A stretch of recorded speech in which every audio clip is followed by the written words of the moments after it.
कामरा ने मुझे नहीं लगता कुछ गलत कहा है। गद्दारों को गद्दार करना ये किसी पर हमला करने की बात नहीं है। जो गद्दार है वो गद्दार है। इस हमले से शिवसेना का कोई संबंध नहीं, ये गद्दार सेना ने किया है। इसका कोई शिवसेना से लेना देना नहीं है। जिसके खून में गद्दारी है वो शिवसैनिक हो ही नहीं सकता। अभिव्यक्ति की आज़ादी कानून के दायरे में,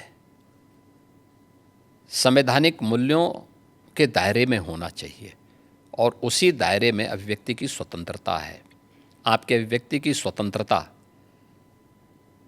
किसी दूसरे पर व्यक्तिगत प्रहार करने के लिए नहीं हो सकती है। कि मैं ये धमकी कौन और क्यों दे रहा है मुझे मालूम नहीं। कुणाल कामरा एक ऐसी व्यक्ति है, मैं उनको पहचानता हूँ, मैं जानता हूँ, बहुत सालों से जानता हूँ। तो धमकी से डरने वाला वो कलाकार नहीं है, वो मर जाएगा लेकिन डरेगा नहीं, वो झुकेगा नहीं। मैं उनको पहचानता हूँ। ये धमकी विमकी ठीक है, अपने पास रखो, सरकार है, सत्ता है, नहीं तो आपको भी रास्ते पे चलना मुश्किल हो जाएगा। जो धमकी दे रहे हैं नहीं, सत्ता है, सत्य की मस्ती है, ये पावर की मस्ती है और क्या है। जिस प्रकार से स्टैंड अप कॉमेडियन कामरा इन्होंने एक गीत के माध्यम से महाराष्ट्र के पूर्व मुख्यमंत्री और विद्यमान उप मुख्यमंत्री श्री एकनाथ शिंदे जी को अपमानित करने का प्रयास किया है, ये गलत है। हम इसकी निंदा करते हैं। ऐसी चीज़ों को सहन नहीं किया जा सकता। कामरा को मालूम होना चाहिए कि 2024 के चुनाव में जनता ने निर्णय कर दिया है कौन गद्दार है कौन खुद्दार है।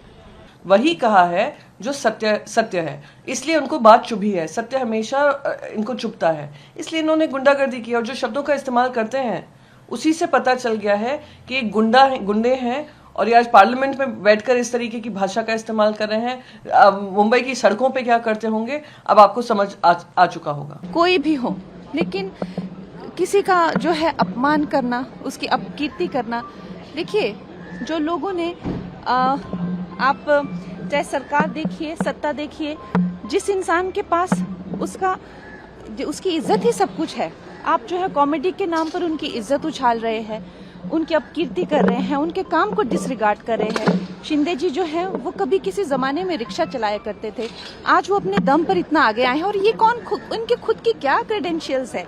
अगर इस तरह से बोलने के ऊपर पाबंदी लग जाएगी तो आप लोगों का क्या होगा? ऐसे ही आप लोगों की हालत खराब है।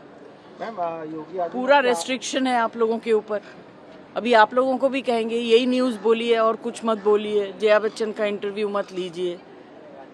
Where is freedom of speech? There is freedom of action only जब मारामारी हो, ऑपोजिशन को मारो, महिलाओं का बलात्कार करो, उनको टांग दो, मर्डर खत्म कर दो, जी जान ले लो। What else? शिवसेना के नेता कह रहे हैं कुणाल कामरा ने उनके नेता का अपमान किया, एकनाथ शिंदे का अपमान किया। अरे आप लोग, आपकी जो पार्टी थी, रियल पार्टी, उसको छोड़ के आप लोग अपने सत्ता की उसमें दूसरी पार्टी में आ गए। वो अपमान नहीं हुआ? वो बाला साहब का अपमान नहीं है? लगता है कि कुणाल कामरा जी ने कानून के खिलाफ बात की है, संविधान के खिलाफ बात की है, एक नेता का अपमान करने की भूमिका उन्होंने अपने गाने में दर्ज की है। मुझे लगता है वो कलाकार है, वो गीतकार है, उन्होंने किसी का अपमान करने वाला गाना नहीं गाना चाहिए और उनके ऊपर कार्रवाई होनी चाहिए, उन्हें माफी मांगनी चाहिए और उनके ऊपर कानूनी कार्रवाई होनी चाहिए। जो कुणाल कामरा की क्लिप मैंने देखी, ये सब आंदोलन के बाद देखी, ये तोड़फोड़ के बाद देखी, सवाल यही मन में उठता है कि कब एकनाथ शिंदे के कार्यकर्ताओं ने भी तय किया कि गद्दार और चोर यानी एकनाथ शिंदे है। मिर्ची क्यों लगी? क्योंकि नाम तो किसी का लिया नहीं है, वो किसी के बारे में बोलता होगा। मिर्ची क्यों लगी? दाढ़ी, चश्मा, वो सब जो बोला है वो एकनाथ शिंदे पे ही क्यों बोला है? एकनाथ शिंदे का ही नाम लिया है कि उसमें यही सवाल आता है मन में। मिर्ची क्यों लगने की जरूरत थी? क्या सुपारी दी गई क्या? क्योंकि लगातार ये आरोप लग रहे हैं। देखिए, एकनाथ शिंदे ने कोई 1-2 फिल्म बनाई, उसमें बहुत सारी झूठी बातें दिखाई, आलतू फालतू बातें दिखाई, वो चल जाता है। और उनके खिलाफ कोई बोले तो क्या वो जमीन पे आसमान से टपके? यही बात है ना कि ये मवालीपना जो है, ये टपोरीगिरी जो है महाराष्ट्र में उनके हाथों से जो चल रही है, वो कहीं ना कहीं मुख्यमंत्री रोक लगाएंगे कि नहीं? क्योंकि ये मिर्ची लगने का कारण ही था। अगर खुद चोर नहीं है, खुद गद्दार नहीं है, तो क्या कारण था कि कल उन्होंने तोड़फोड़ की?